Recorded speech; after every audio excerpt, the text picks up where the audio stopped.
there's this thing that's happening where like you keep on grabbing another thing to build up to be the biggest thing in the world, right? And are you afraid that if you don't have a thing to make the biggest thing in the world, that like you'll just die or something? Like, I'm genuinely curious. So what happened to me was, you know, my whole Gary Brecka story. I met Gary Brecka. I know it. Got my health in order. And, your once that happened, once that happened, it changed everything.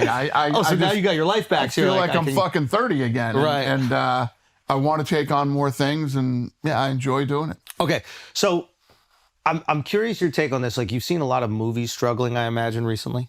Literally been talking about this for 2 days. I love this. Okay, good. Okay, let's get into this because this is it's one of my favorite topics, especially recently. He's been talking about this for 3 days at least. It's not just fascinating. It's not just movies. I think we're no longer existing in what we grew up with, which was monoculture. A thing happened and everyone was aware of it. There was much less outlets and there's much less overall conversation.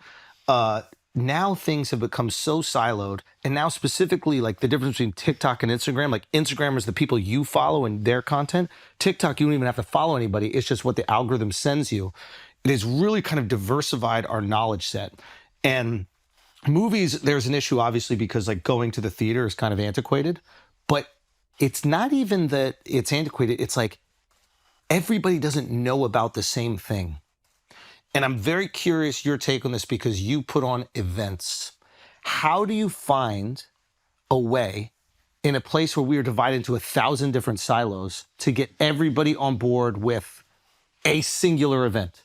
So think about this. So when we were kids, you had a handful of studios, right? And all these scripts would come into these studios and they would pick the best of the best.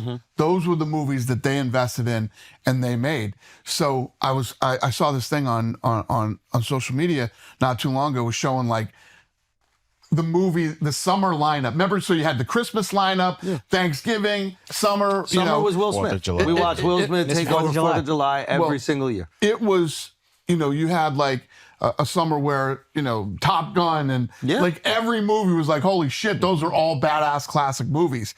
Now there's so much fucking garbage being made because there's so many different ways to consume content, whether it's, the streaming services or social media or whatever it is.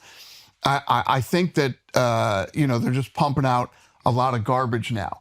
And like, I agree with 100% with what you said. We're not all aligned like we used to be. And, because if a blockbuster movie was coming out, you would fucking hear about it. Everybody knew. And it was a must see. You got to go see it at the theater. It would be packed. Right? It'd sell out. You couldn't get tickets. Exactly. And if you weren't there, you felt a little bit of FOMO, right? There was like this sensation of everybody's going to see this thing and I'm not there. You saw it. I didn't see it. No, you didn't see it. It's fucking great. Now I got to go see it, right? There's absolutely none of that shit. I don't even know when new movies come out. Dude. But I will tell you this, in the car, we were just driving over here, and on my Instagram was the, so I was telling this story like a couple months ago around the Crawford-Canelo fight. So I had just discovered this new artist who I think is going to be big. Her name is Billie Eilish. And there's this video of her. And I guess it's right when she came out. Everyone was busting my balls on social media because I didn't know the Reading Festival was in England. And but she comes out. She's a young kid that wrote this song probably in her fucking bedroom and comes out. And I don't know if you've ever seen this video. The Reading Festival of her, and she sings that song, Bad Guy. It's fucking awesome. I love when creative people create something and the whole fucking world just, consume it. There's this thing about when it hits and everybody's into it. That's just really cool. No matter what, like I'd never heard of Billie Eilish before. Yep. I'm not in the demo. I'm sure she doesn't want me in her demo. Look at this. Wow. And listen, they're all singing it. What was big about this was she wasn't the main event. The headliner. She was like in the afternoon, and nobody was expecting the crowd that she got. And when you watch this clip, it's really badass. And I was like, this is amazing. And then on the way over here, I saw the trailer for The Devil Wears Prada 2. Dude, How fucking cool is that? So also, I love. There's no more of that shit. You don't see things that are that good and that creative. Now, again, we're not in the Devil Wears Prada 2 demo. Yeah. But when we might be. Yeah. When you see something that's we all saw the first one reluctantly. This is not what I thought you were going to be talking about today. You need volume. You need volume. He's like, yo, Billie Eilish, Devil Wears Prada. Badass. Anne Hathaway's still stunning. Incredibly creative. right? Beautiful. God. Okay. This shit doesn't happen anymore. People don't this will make decide creative things anymore that make you go, fuck, I got to see that movie. This will decide if movies are done in the theaters. This movie right here. Because the existing IP movies still work. The other thing is, when you went to see movies, part of the appeal too was the fucking trailers. You didn't want to miss the trailers in the beginning of the big movies that were coming out. Alex, the trailers happen before the movie, so you show up 20 minutes late to every single movie. Wait, there's many movies before the movie? I'm missing out on movies. But when you think about that, all that shit goes away. Yeah, because we're watching on Instagram. You're watching on YouTube. It affects the business. Yeah, it's just... The whole experience is watered down. But this is existing IP. I'm talking about like new movies. Yeah, what new gets people movies, excited about that? new? You're exactly right about that. Is they don't make any new creative movies that you go, oh shit, I got to go see that. No, they do, it's Dana. 2 or 3 or you know what I mean. They just had a movie with Leo made by directed by Paul Thomas Anderson. It was called One Battle After Another. And it was by all accounts an absolutely sensational movie. I think it probably grossed like $100 million.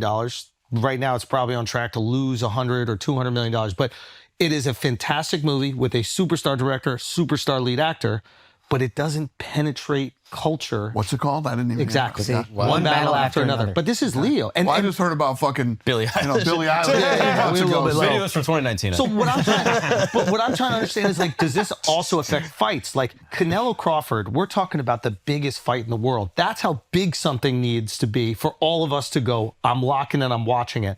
The White House is another one where if you insert politics into this also, it's like politics is the last thing that kind of brings everybody together. And I think that's why a lot of people are talking about it all the time, because that's the way you can get like the biggest mouthpiece. You can get to the most, ears and eyeballs. But like when you think about that with promoting a fight, you guys are putting fights on almost every single week. Yeah. How do you penetrate 1,000 different silos? Do you do 1,000 different podcasts? Or is there a way to shine a light bright enough on every single one? Well, where we're lucky is that we have, a built-in fan base that knows what's going on every weekend. And it goes like this. I was in the Middle East and I was doing Power Slap, and I was with Nina Drama, and we were doing a stream live. They said, why does next week's card suck so bad? Who said that? One of the people in the stream. And I said, how I saw this clip with how the does it reaction. fucking suck when it didn't even happen yet? Yeah. Watch it on Saturday. Yeah. If it sucks, then fuck. And how many UFC cards fucking You hear suck? that all the time. So this is, you know what I mean? So this is where with your business, which is really different than boxing, which I hope you change about boxing. I've been a lifelong boxer. Like my dad covered boxing back in the day. I used to go to Ollie's camp in the Poconos, like generation boxing super fan. I would go to boxing fights and the thing would be absolutely empty until the last fight. Yeah. Like empty. You remember that like maybe the last 2 people start trickling in. With the UFC, people are there for the fucking prelims, which is like not even a thing that exists in boxing. Yeah. I think it is because a UFC fight, even with people that you don't know, an MMA fight is more entertaining than a superstar boxer fighting some tomato can to pad their record. It's because of the matchmaking. So Yes. you have to build fights. There's a couple of things that you have to have in the equation to build something. First of all, you have to have talented people fighting at the right time. And there always has to be what's at stake. Yeah. What I'm always selling is Boxing what's is at stake here. Too many belts. Let me tell you what I don't give a shit about. The fucking Dodgers and the Blue Jays. Okay? I could give a flying fuck about any of that, who wins or whatever happens. But guess what happened? Fucking they went 18 innings, so Tani fucking gets on base 9 times. I hate baseball. That all game this 7 shit was happens. incredible. Me and all my fucking friends, as soon as we got back from the Middle East, we watched Game 7. Locked in. And Game 7 pulled, Phenomenal. we watched every fucking second of Game 7. You know why? Because there was so much at stake and so many big things happened and so many stars and records that could be broken and all these other things. And guess what? People start giving a shit. So is that what that's really interesting. So with matchmaking, are those the conversations? 100%. You're going, what are the stakes of this? Yep. 2 undefeated guys. This is going to be the future division.